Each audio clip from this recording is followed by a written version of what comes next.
ఓం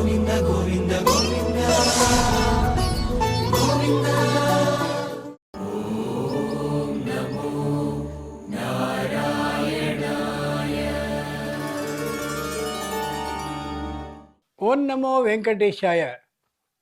శ్రీ విష్ణు సహస్రనామ మాధుర్యం అనే ధారావాహిక శీర్షిక 95వ ఘట్టం దాటి 96లోకి ప్రవేశిస్తోంది.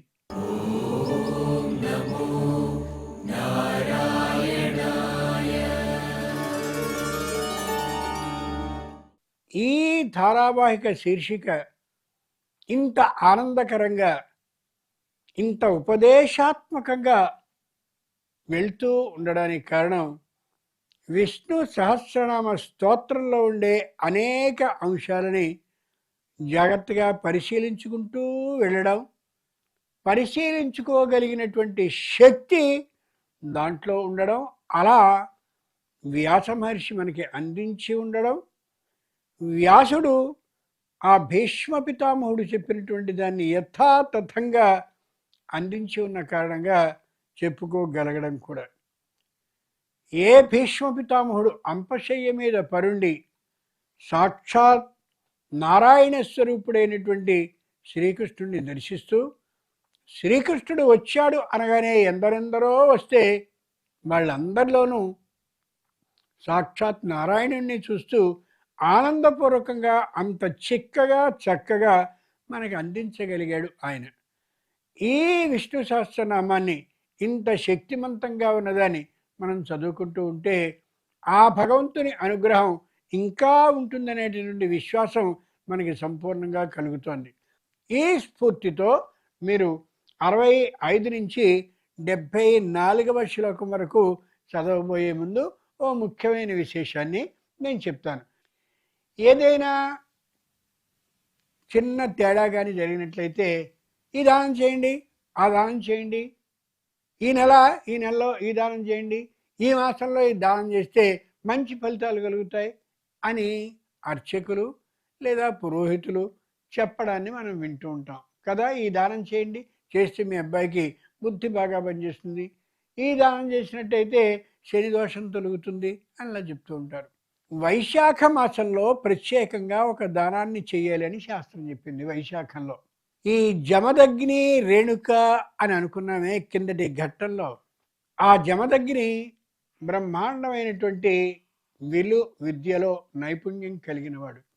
ఆయన బాణాలను అలా వేస్తూ ఉంటే వేసేటటువంటి బాణం దూరంగా పడితే ఆ పడ్డటువంటి ఆ బాణాన్ని తీసుకొచ్చి రేణుక మళ్ళీ ఆయనకి ఇచ్చేది. ఇలా బాణాన్ని వేస్తూ ఉండడం, ఆవిడ ఆ బాణాన్ని తిరిగి తీసుకొచ్చి ఆయనకి ఇస్తూ ఉండడం, అలా సాగుతుంది. ఓ రోజున విపరీతమైనటువంటి ఎండ, వైశాఖ మాసం అది, విపరీతమైనటువంటి ఎండ ఆ రోజు నుంచి ప్రారంభమైంది. వైశాఖం వచ్చింది కాబట్టి చైత్ర వైశాఖాలు వసంత ఋతువే అయినా వైశాఖంలో ఎండలు ముదురుతాయి. అంచేత ఆవిడ ఆ ఎండ బాగా ఉన్నటువంటి కారణంగా నేలంతా వేడెక్కిపోతే కాళ్ళు బొబ్బలెక్కిపోతాయేమో అనేంత ఆ నేల మీద అడుగు వేయలేక ఆగి ఆగి ఆగి జాగ్రత్తగా ఇబ్బంది పడుతూ అలా తీసుకొచ్చింది. ఎందుకు ఆలస్యం చేశావు అన్నాడు ఆయన. ఇదయ్యా కారణం, బాగా గుర్తుంచుకోండి. పూర్వం రోజుల్లో పురాణ ఇతిహాసాల్ని కానీ మనం గమనించుకున్నట్లయితే మొగమాటం ఉండకూడదు, ఉన్నది ఉన్నట్లుగానే చెప్పాలి, నిజంగానే చెప్పబడాలి తప్ప దానికి ఏదో కలిపేసి పైచ్యం చేర్చి చెప్పకూడదనే యథార్థం మనకు అర్థమవుతుంది. ఆవిడంది, వైశాఖ మాసం సూర్యుడు నడినెత్తిన ఉండి విపరీతంగా నేలంతటినీ కూడా మండించేస్తున్నాడు, అంచేత నేను తీసుకురాలేకపోయాను, ఇది నా దోషం మాత్రం కాదు అని. వెంటనే ఆయన ఆమె కాళ్ళని పరిశీలించి తగినటువంటి విధంగా దానికి ఏం చేయాలో ఆ పరిచర్యని చేసి, గుర్తుంచుకోండి, భార్యకి పరిచర్యని చేశాడు ఆయన. చేసి అలా కూర్చో అని అప్పుడు వెంటనే మాట చెప్పాడు. వైశాఖ మాసంలో ఎండలు బాగా ఉన్నటువంటి కాలంలో ఎవరైతే కాళ్ళకి చెప్పులని, తల మీద గొడుగు ఏదైతే ఉంటుందో ఆ ఎండ బాధ కాళ్ళకి తగలకుండా చెప్పులు, ఆ ఎండబాధ తలకి తగలకుండా ఉండేలా గొడుగు, ఈ రెంటిని దానం చేస్తారో వాళ్ళకి చక్కనైనటువంటి పుణ్యం అధికంగా కలుగ్గాక అని ఆయన తన తపశ్శక్తిని ధారపోసి ఓ నియమాన్ని చేశాడు లోకానికి. ఎక్కడైనా సరే ఏదైనా మనం ఇయ్యదలిచినట్లయితే ధనంగా ఇవ్వడం సరి కాదు. ఈ రోజుల్లో ఉన్నటువంటి పద్ధతి ప్రకారం చక్కనైనటువంటి గొడుగుని, చక్కనైనటువంటి చెప్పుల్ని దానం చేసినట్టయితే దాని అవసరం ఉన్నటువంటి వాడికి వాడు అమ్మేయడు, ఖచ్చితంగా దాన్ని వాడుకుంటూ ఉంటాడు.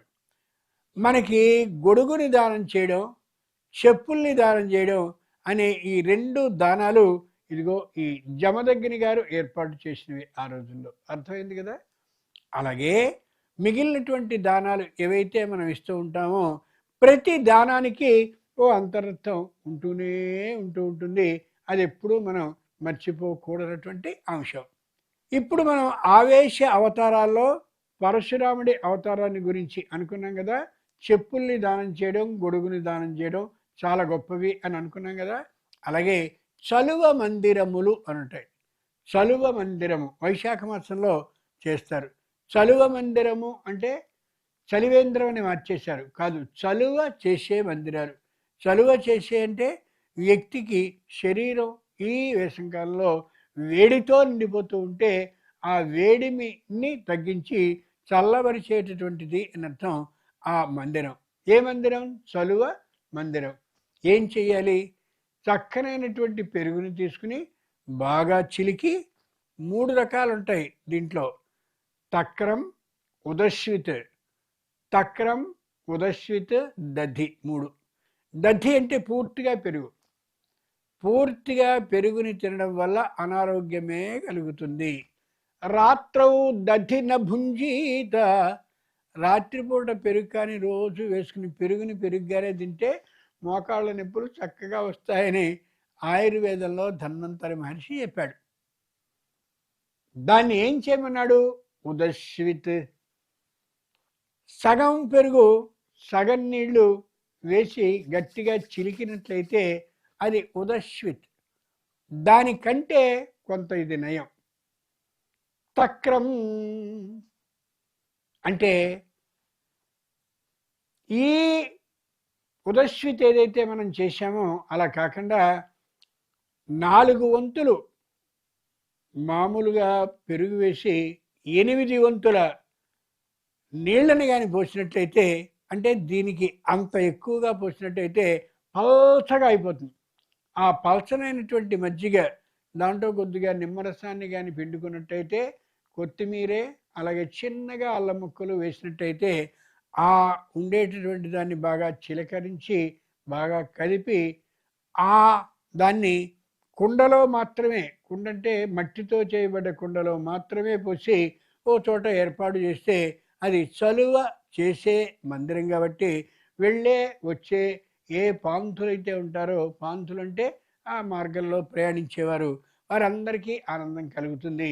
అలా చేయడం చాలా మంచిది అని చెప్పి దానివల్ల పితృదేవతలు అంటే మనమే తమ ప్రాణంగా జీవించి ఆ పైలోకానికి వెళ్ళినటువంటి వాళ్ళు ఎవరైతే ఉన్నారో వాళ్ళ సంపూర్ణ ఆశీస్సులు లభిస్తాయి అని శాస్త్రం తెలియజేసింది. అంచేతనే ఈ చైత్రమాసంలోనే ప్రారంభించి చలువ మందిరాల్ని చేస్తూ ఉంటారు. మన ఉదాహరణకి భద్రాచలంలో ఆ బ్రహ్మాండమైనటువంటి సీతారాముల కళ్యాణానికి మనం వెళ్ళినట్లయితే చాలామంది అక్కడ తమ తల్లి తండ్రి గతించి ఉన్నట్లయితే వాళ్ళ పేరున చలువ మందిరాల్ని ఏర్పాటు చేసి దానికి అయ్యేటటువంటి ధనాన్ని ఇవ్వడమో లేక ఆ వస్తువుల్ని ఏర్పాటు చేసి వెళ్ళడమో చేస్తూ ఉంటారు. వీటిని మనం చేసినట్లయితే ఆ తల్లిదండ్రులు పోయి ఉన్నట్లయితే వాళ్ళ ఆశీర్వచనాలు లభించుతాయి అని. ఇవి దాన ధర్మాల విశేషాలు. అర్థమవుతుంది కదా. ఇలా అనేకమైనటువంటి రహస్యాలన్నీ కూడా ఈ విష్ణు సహస్రనామ వంకతో మనం చెప్పుకునే అవకాశం కూడా ఉంటూ ఉంటుంది. అర్థమైందిగా. ఇది అంచేత ఆవేశ అవతారాల్లో ఇదిగో నారసింహ అవతారం ఒకటి, పరశురామ అవతారం ఒకటి, వామన అవతారం ఒకటి. వామన అవతారంలో ఒక విశేషం, వామనావతారం ద్వారా తెలుసుకోదగ్గ విశేషం ఏంటంటే శ్రీ మహావిష్ణువు లక్ష్మీదేవికి భర్త అయినటువంటి వాడు, 14 భువనాలకి కూడా బ్రహ్మాండమైనటువంటి ధనాన్ని ఇచ్చేటటువంటి శక్తివంతుడైనటువంటి వాడు ఆ బలిచక్రవర్తి దగ్గరికి యాచించడానికి వెళ్ళాడు. యాచించడం అనేది చాలా చిన్నతనాన్ని కలిగించేది కాబట్టి అంతటి శ్రీ మహావిష్ణువు ఏది బ్రహ్మాండమైనటువంటి 14 లోకాల వరకు కూడా వ్యాపించగలిగిన అంతటి అద్భుతమైనటువంటి రూపం కలిగిన వాడు కూడా ఆ యాచన దగ్గరికి వచ్చేసరికి పొట్టివాడైపోయాడు. కాబట్టి మనం ధనాన్ని ఖర్చు పెట్టేటటువంటి సందర్భంలో ఏం చేయాలి?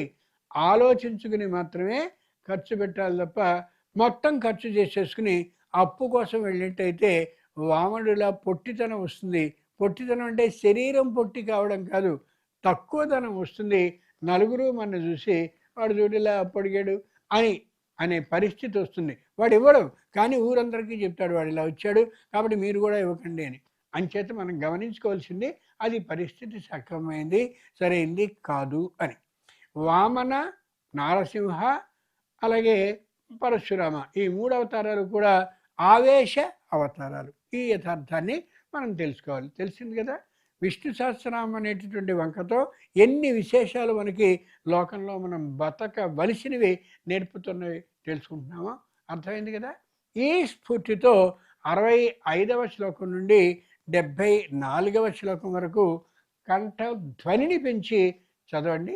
శ్రీధర శ్రీశ శ్రీనివాస శ్రీనిధి శ్రీ విభావనః శ్రీధర శ్రీకర శ్రేయ శ్రీమాన్ లోకత్రయాశ్రయః స్వక్షస్వంగ సదానందో నందిర్జ్యోతిర్గణేశ్వరః విజితాత్మా విధేయాత్మా సత్కీర్తిశ్చిన్న సంశయః ఉదీర్ణః సర్వతః చక్షురణీశः శాశ్వతः స్థిరः భూషయో భూషణో భూతిర్విశోకः శోకనాశనः అర్చిష్మానర్చితः కుంభో విశుద్ధాత్మా విశోధనः అనిరుద్ధో అప్రతిరతః ప్రద్యుమ్నో అమిత విక్రమः కాలనేమినిః వీరः శౌరిः శూరజనేశ్వరः త్రిలోకాత్మా త్రిలోకేశः కేశవः కేశిహా హరిః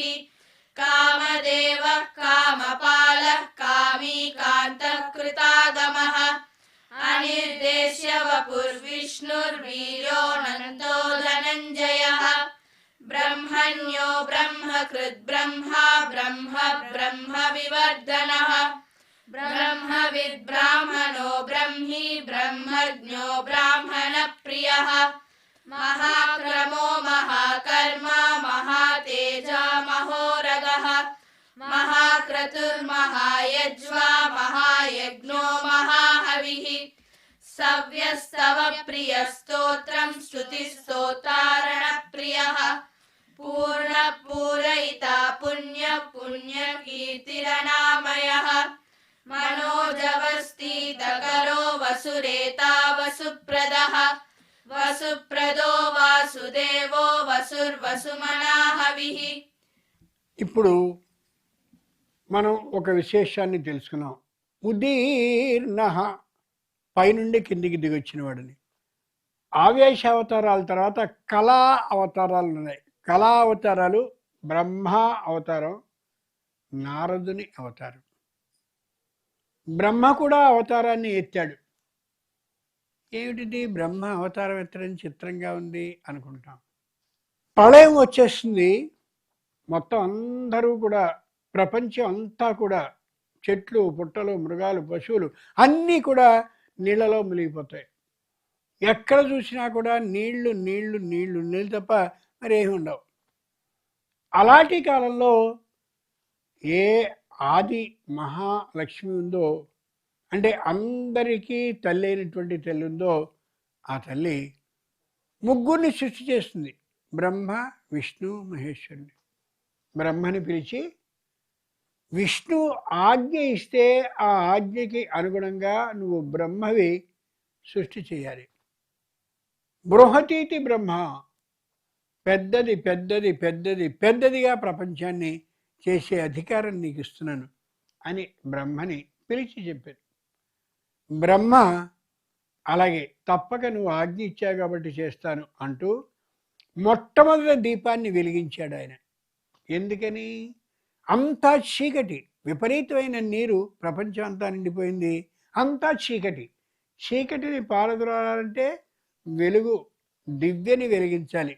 అంచేత ఆయన ఆ మహానుభావుడైనటువంటి ఆ శక్తిమంతుడైనటువంటి విష్ణు యొక్క ఆజ్ఞని తీసుకుని ఈ ప్రపంచం అంతటిని, అంటే భూమిని అంతటిని ఓ చక్కనైనటువంటి మనం ప్రమిది అంటామే, ఆ ప్రమిదిగా చేసి ఈ కనిపించేటటువంటి సముద్రం అంతా ఏదైతే ఉందో దాన్ని స్నేహం అంటే నూనెగా చేసి దాంట్లో వేసి, ఏ సూర్యుడు ఉదయించడానికి సిద్ధంగా ఉంటాడో ఆ సూర్య అగ్నితో ఈ విశ్వాసం అనేటటువంటి పేరు కలిగిన ఒక ఒత్తిని వేసి దాన్ని సూర్యాగ్నితో వెలిగించి అప్పుడు మొత్తం ఈ సృష్టి అంతా కనిపించేలా చేశాడు.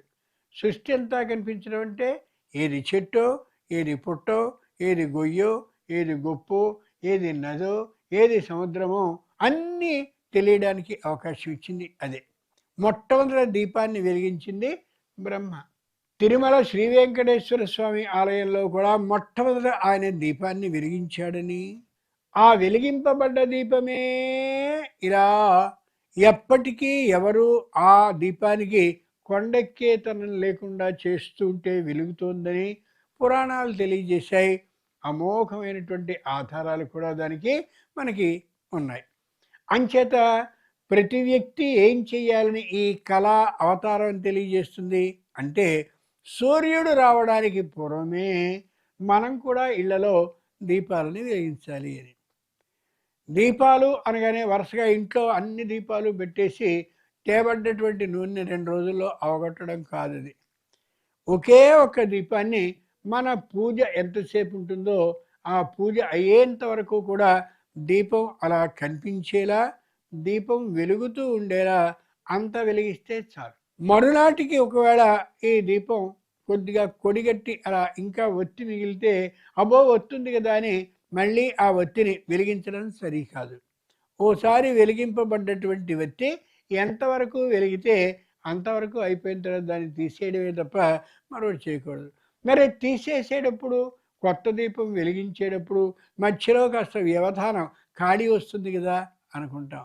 కాదు, ఆ దీపం కొడిగెట్టుతూ ఉన్నటువంటి సందర్భంలోనే కొత్తదైనటువంటి వత్తితో దీపాన్ని వెలిగించి అక్కడ పెట్టి దానంతటది కొడిగెట్టిన తర్వాత ఆ ఒత్తిని తీసేయాలి తప్ప ఆ ఒత్తిని తీసేసి కొత్త వత్తితో దీపాన్ని వెలిగిస్తూ ఈ మధ్యలో కాస్త ఆలస్యం చేసి మొత్తానికి దీపం శాశ్వతంగా లేదు అనేటటువంటి తీరుగా మనం ప్రవర్తించకూడదు.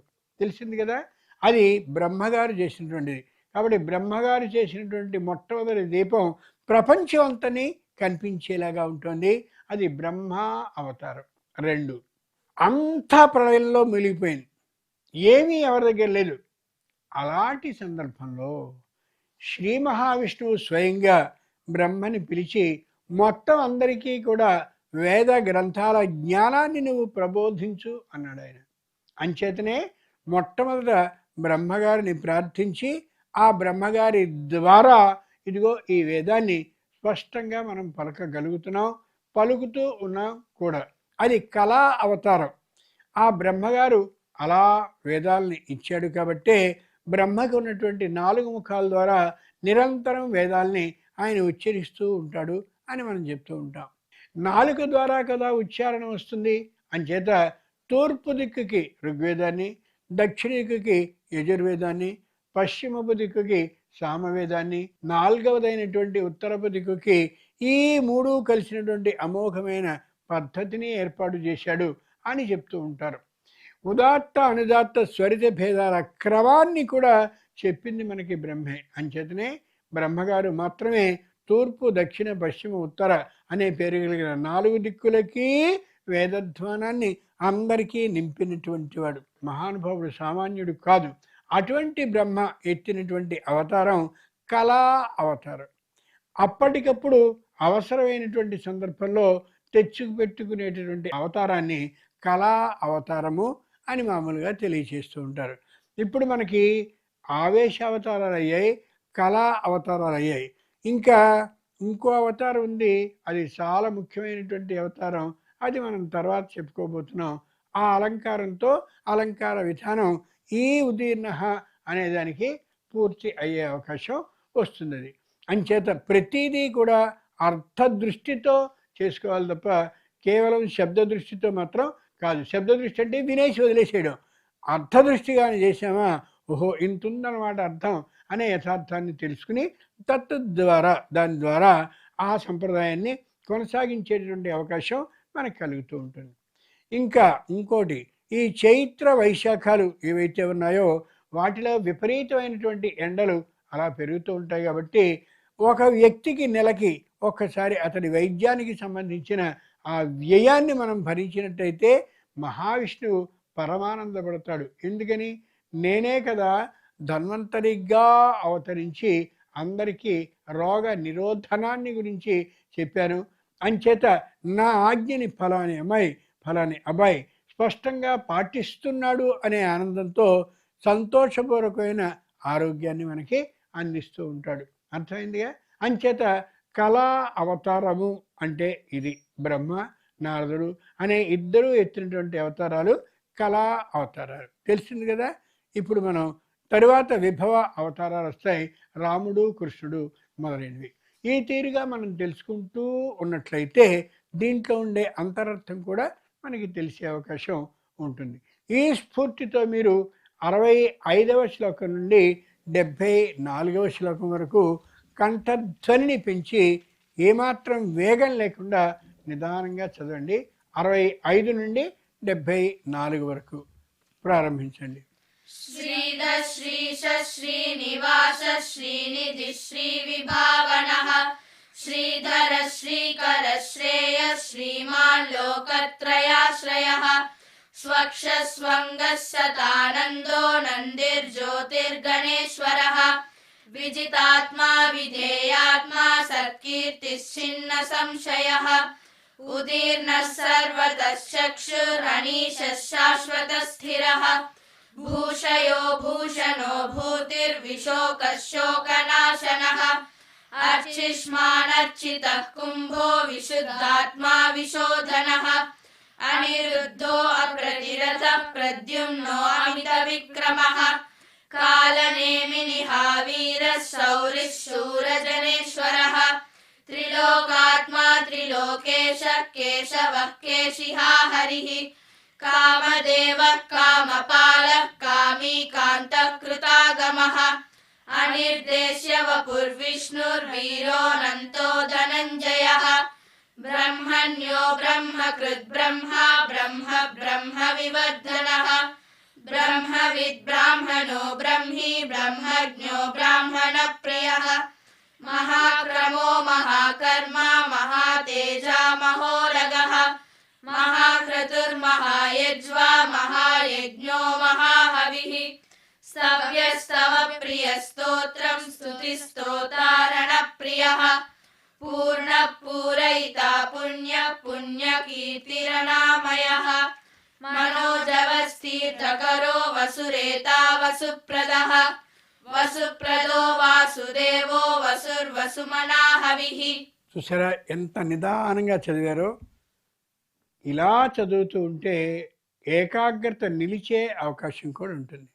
ఓ 10 మంది కలిసి ఓ చోట ఇలా నిదానంగా చదువుతూ ఉంటే ఒక క్షణం ఆగి వినాలి అని అనిపిస్తుంది. వాక్కులో ఆ శక్తి ఉంటుంది.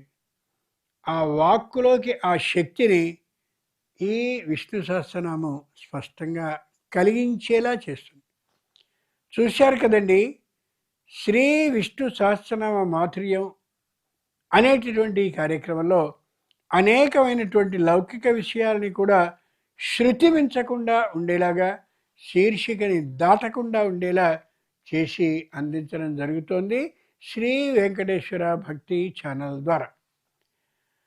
పురాణాల్లో ఒక్కొక్క చోట కొన్ని కథలు మరో చోట మరో విధంగా కూడా కనిపిస్తూ ఉండొచ్చు. ఒక పురాణాన్ని ఆధారంగా తీసుకుని చెప్తూ ఉన్నటువంటి కారణంగా ఎక్కడైనా కథ కొద్దిగా అటు ఇటు ఉన్నట్లయితే ఏ పురాణంలో ఇలా రాయబడిందో ఆ విశేషాన్ని కూడా తెలియచేయగలిగిన ఆధారాలుండి మాత్రమే తెలియచేస్తున్నాం అనే విశేషాన్ని శ్రోతలైన ప్రేక్షకులైన అందరూ గమనించవలసిందిగా తెలియచేస్తున్నాను.